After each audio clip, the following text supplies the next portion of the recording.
No primeiro dia, nós vimos os 12 maiores erros que geram multas e autuações. No segundo dia, eu mostrei como corrigir esses erros de forma ali prática, né, com segurança, para que não aconteça mais. E você viu que conhecer ali a documentação técnica, ela é fundamental para saber exatamente o que você está fazendo e não cometer erros. Depois eu te mostrei que a organização aí da entrega das informações, né, para não burlar o sistema, é também uma peça-chave para agilizar o seu trabalho e reduzir as chances de multas. Também falamos sobre a conscientização dos prazos de admissões. A única forma de se livrar desse problemão aí é ter em mente os prazos de admissão, de desligamentos também. Outro tópico importante, né, da segunda aula foi o levantamento das rubricas informativas. Elas são ali obrigatórias.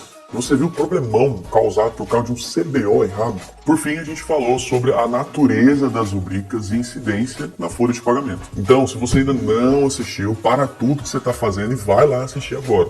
Porque eu vou te mostrar aí as mudanças que vão impactar na sua rotina, né, a entrada do PPP no SST, né, a primeira delas que vai trazer impacto, e também já entrou no meio eletrônico essa obrigação.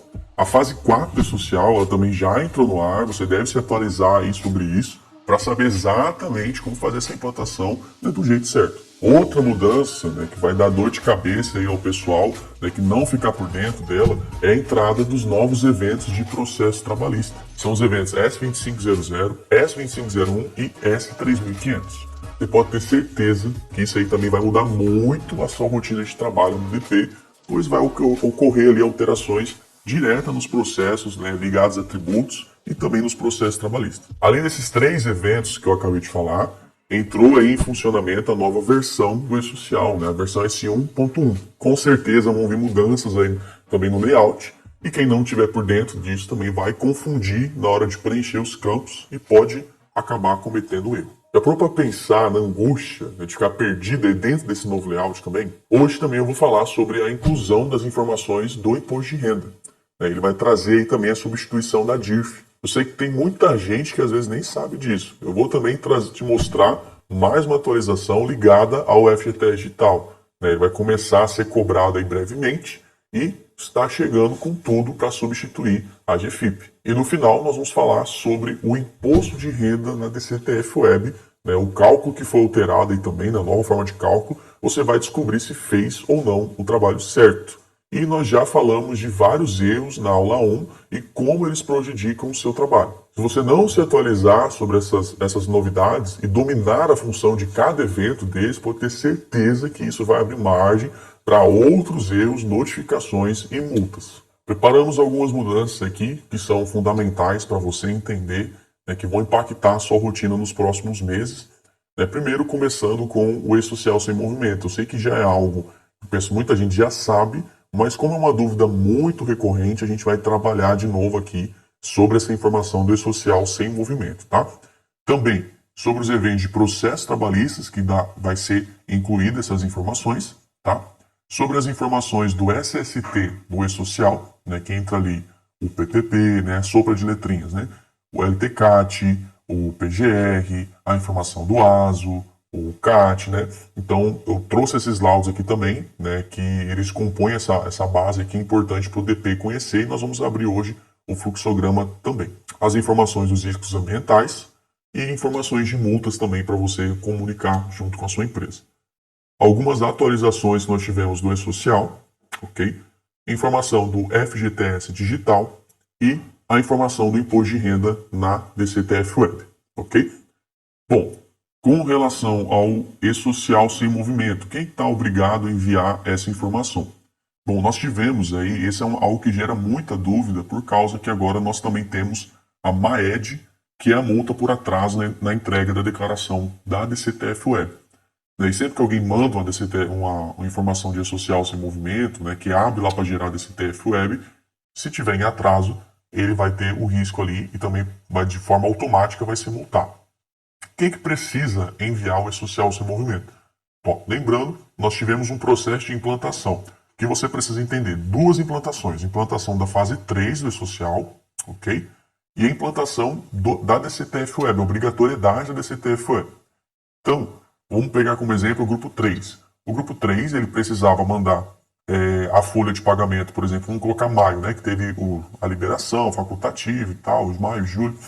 Então, no mês que era obrigado a mandar a folha de pagamento em maio de 2021, você tinha que mandar a informação sem movimento, se a empresa não tinha nenhum movimento. Ok? Lá em maio. Pronto, não precisava mandar depois. Depois, em outubro, entrou a DCTF Web, outubro de 2021. Então, nessa competência, também você precisava mandar a informação do e-social sem movimento e transmitir a DCTF Web sem movimento. A implantação da fase 3, obrigatoriedade, tá? Da fase 3 e na obrigatoriedade do início da DCTF Web. E depois, no início de 2022, se a empresa permanecesse sem movimento, lá em janeiro, você mandaria, em janeiro de 2022, a informação sem movimento. Janeiro de 2023 precisa? Já não precisa, porque a Receita publicou a informação de que não é mais necessário enviar essa informação em janeiro se a empresa continua sem movimento. Ok? Então é menos uma declaração. Mas isso ainda gera muita dúvida. Então, quem está dispensado do envio da informação sem movimento? Principalmente os MEIs. Né? A empresa ali que é MEI, ela não precisa nem cadastrar no e-social. Tá? Esse é um ponto. Então, agora a partir de janeiro já não precisa mais. E a empresa que tinha movimento e deixou de ter movimento. Então, se no mês de, vamos dar um exemplo, no mês de maio, por exemplo, ela tinha movimento, em junho ela deixou de ter movimento, em maio você manda, e em junho você transmite que ela não tem movimentação. Pronto, apenas isso, tá? Então, o MEI, né, se ele não tem movimentação, ele nem precisa entrar no e-social. Bom, seguindo, os novos eventos de processos trabalhistas, né, eles já estão aí já na prévia para estar entrando, né, e esses eventos, eles são alguns que visam a substituição também da CFIP, tá? Por quê? Porque ainda a gente não tem a informação dentro da DCTF Web com relação aos tributos ligados a processo trabalhista. Então, o e-social está implementando 3 novos eventos, que é o 2500, né, que é o evento que registra as informações dos processos, né, perante a Justiça do Trabalho, tá, e acordos na CCP e na NINTER. Tá, então, o que tiver relacionado à Justiça do Trabalho e conciliação prévia, né, de comissão e nos núcleos intersindicais precisam ser transmitidos e informados dentro do 2500. Ok? O 2501, ele vai informar as bases, tá? Como assim? Os valores relacionados a imposto de renda, né, e de INSS, informações aí destinadas a terceiros, ok? Né, incidentes aí sobre a base de cálculo. Então ele vai trazer os valores que tem de imposto, né, de renda, o valor de INSS, parte patronal, né, tudo isso aí vinculado com o 2500. Então o 2500 ele traz as informações do processo, base também de cálculo tem ali dentro, só que os valores para informação de imposto de renda e INSS vai através do 2501. Tá? Que é ali que eu vou informar o pagamento, a decisão condenatória, o que tem dentro da justiça ali do trabalho, né, que foi determinado, ou dos acordos, né, de CCP ou da NINTER, e ali dentro que você vai estar preenchendo os dados com muita atenção. Tá? O evento 2500, se eu não me engano, ele e o 2200, que é de admissão, são os maiores. Né? Se você for olhar o layout, ele é bem extenso. Tá? Claro que ele puxa outros campos ali que já estão aproveitados em rede social, mas você precisa ter bastante atenção também quando for transmitir esses eventos para o e-social, ok? E aí nós temos o evento 3500. O evento 3500, ele é um evento de exclusão, tá? Por que criar um novo evento de exclusão? Por que não deixa o S3000, né? Que é o evento que exclui tudo do e-social? Porque esses eventos, eles são independentes da folha, assim como também os eventos do SST, né? Se você for entrar lá dentro do módulo web do e-social, vai ter lá a parte web geral, simplificado, SST, né, que é a Saúde e Segurança do Trabalhador, e também vai ter esse módulo de processo trabalhista, né, com a implantação. Então ele é separado. Então, independente da folha estar fechada ou não, você consegue transmitir esses eventos. Logo, ele tem a sua validade separada, precisa de um evento de exclusão apenas para ele. Tá? Então, o S3500 ele vem para esse objetivo. Eu preciso saber de laudo, de programa, de PCMSO, se eu sou profissional DP. Gente, você não vai precisar fazer um laudo, você não vai precisar fazer, né, um ASO para o trabalhador, porque profissional do DP, do RH, normalmente não tem especificação para isso, não pode estar fazendo. A não ser que você tenha um curso e você, né, tenha o certificado como técnico, como engenheiro de segurança do trabalho. Tudo bem. Mas o profissional que não saiba informar isso para as empresas, ele está perdendo lugar no mercado de trabalho. Então, assim, se hoje a empresa perguntar o que a gente precisa do empregador, Ah, mas é responsabilidade do empregador, mas o profissional preparado precisa conhecer esses detalhes, tá? Então aqui a gente vai ter um fluxograma perguntando aqui, ó, precisa do PGR e do PCMSO? Aí vai lá, você vai precisar analisar NR4, ver qual que é o grau de risco da empresa, se é o grau de risco 1 e 2. Dependendo de qual que é o grau de risco, né, se ele tem identificação de risco ou não, vai precisar ou não do PGR, ok? Bom, então, o SST para o DP na fase 4, aí nós vimos aí que tem a finalidade de substituir principalmente dois formulários. O formulário que é a CAT, que já está em meio eletrônico, e o PPP, que é o Perfil Profissiográfico Previdenciário, que antes não precisava para todos os trabalhadores, era só para alguns. Agora a gente precisa, porque todo mundo precisa transmitir o 2240, ok? Para compor essa base de informações. Ah, mas o trabalhador, ele tem esses dados? Ele tem dentro do meu INSS. Se ele quiser acessar e ver as informações lá dentro, ele pode acessar, tá? Então, esse é o objetivo principal. Aqui eu coloquei uma notícia com relação ao SST no módulo web. Já está lá disponível essas informações, né? Então, a fase 4, ela compõe 3 eventos específicos, que é o 2210, que é a CAT, 2220, que são os ASOS, que é o monitoramento da saúde do trabalhador, tá? Que tem os periódicos, tem os ASOS admissionais, os ASOS demissionais, certo? E o 2240, que é a composição das informações relacionadas às condições ambientais do trabalho, onde vai estar determinado ali os agentes nocivos, como se ele está exposto a algum agente químico, a algum agente físico, algum agente biológico, alguma informação, ainda não entrou, né?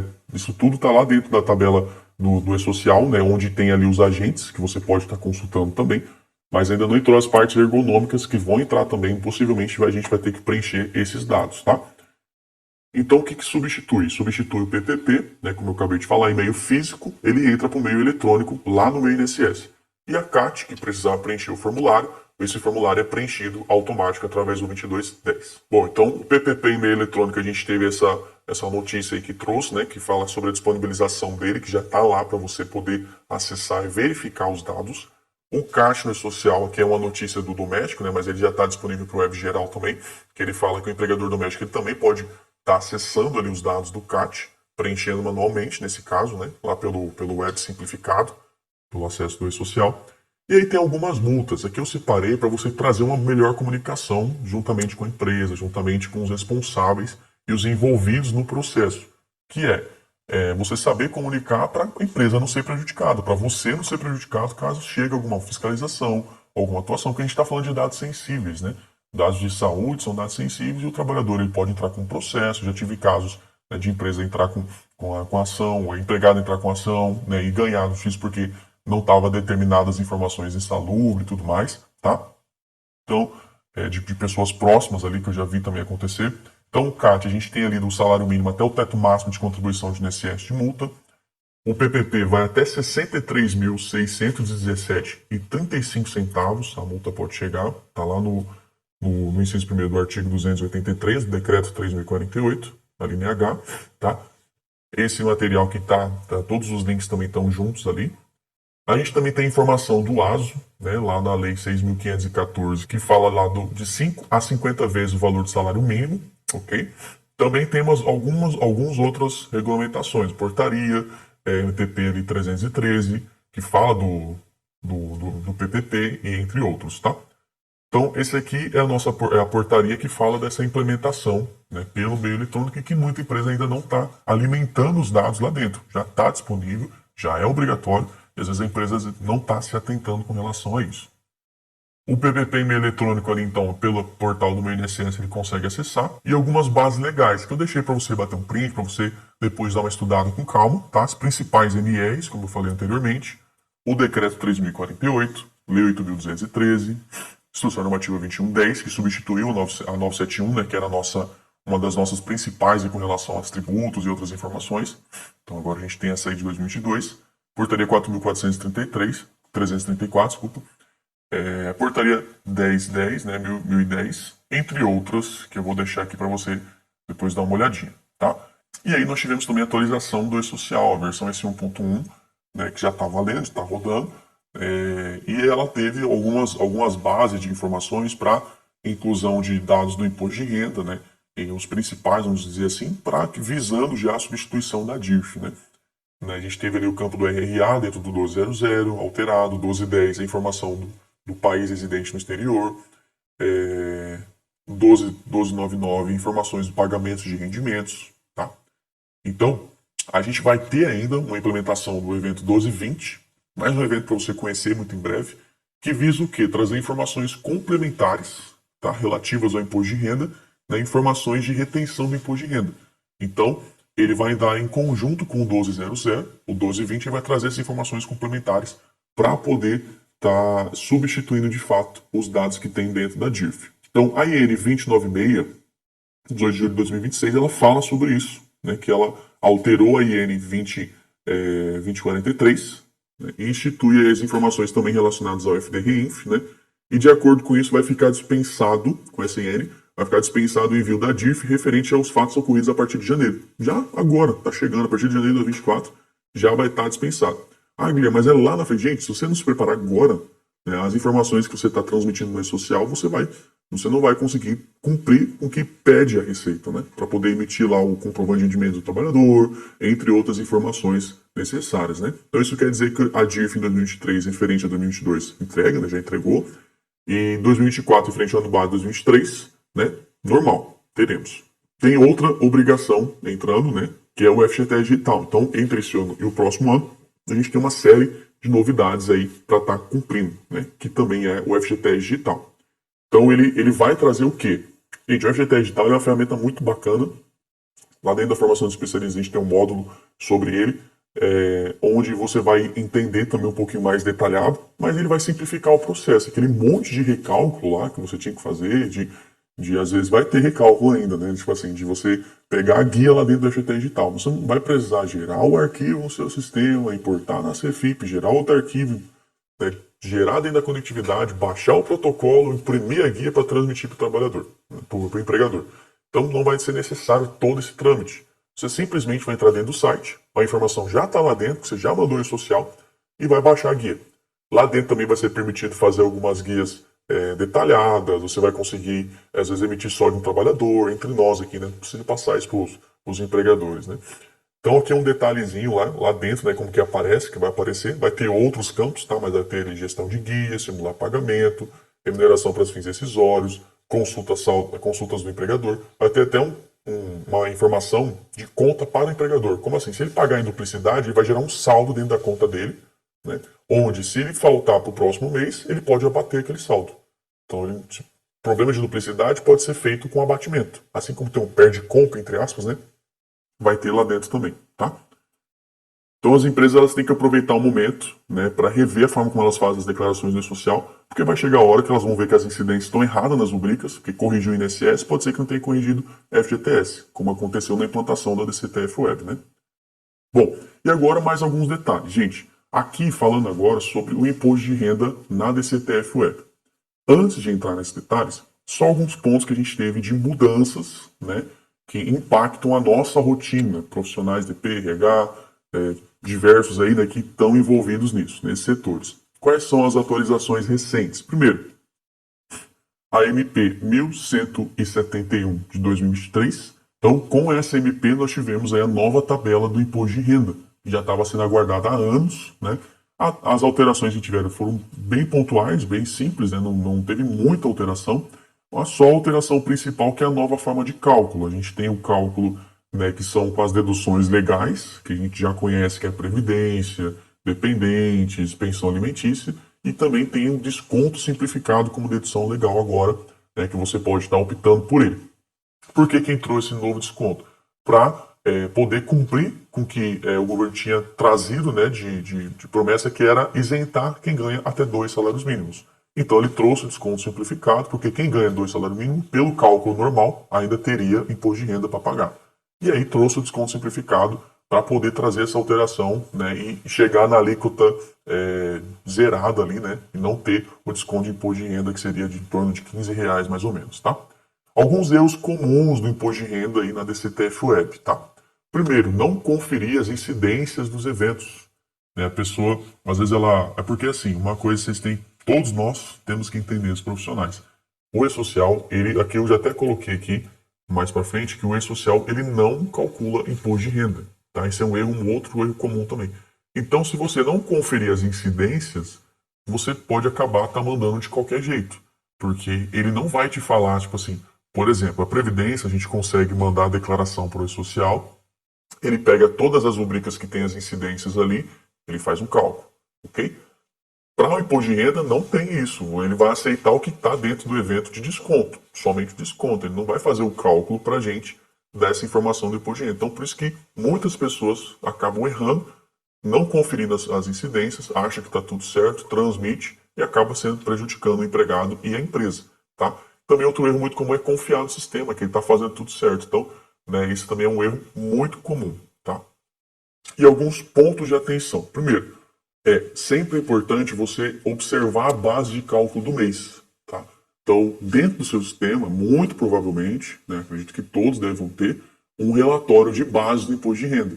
Porque a informação do imposto de renda, ela é por caixa, ela é por pagamento. Então, ela vai pegar, por exemplo, se for numa folha de maio, ou de abril, por exemplo, de maio, ela pega as informações do pagamento da folha de abril, se a empresa paga no quinto dia útil. Se tiver algumas férias em junho, mas o pagamento foi em maio, ele vai juntar aquela informação na competência de maio. Por isso é importante você ter uma base de cálculo naquele mês ali da folha do mês, para você conseguir visualizar as informações. Outra informação é consultar também a tabela 21, que tem as informações do imposto de renda ali dentro do social. Tá? Outro ponto de atenção é que é guia unificada, então logo está tudo junto. Dá para editar? Dá até para editar ali dentro da DCTF Web, mas o objetivo da Receita, da Previdência, INSS, governo, é que seja tudo unificado, essas informações, tá? Com exceção do FGTS, né, que vai ser separado, tá? Com exceção aí também daqueles que já utilizam a DAI, que é o documento de arrecadação do social, né? Doméstico, MEI e tudo mais. Então, e muita atenção nas rubricas. Né? Verifique as incidências, verifique as principais, né, que geram incidências, porque isso vai trazer, né, vai fazer com que você saiba se está calculando da maneira correta ou não. Bom, o que a gente viu aqui agora? Né? O E-Social sem movimento, a gente viu os novos eventos de processo trabalhista, o SST no E-Social, né, que é informação do PPP, LTCAT, PGR, ASO, CAT, né, riscos ambientais, as multas, né, as atualizações que tivemos no E-Social, que, juntamente com a DIRF, entre outra informação da versão simplificada, o FGTS digital e também a informação do imposto de renda na DCTF Web. Se inscreva aí no nosso canal no YouTube,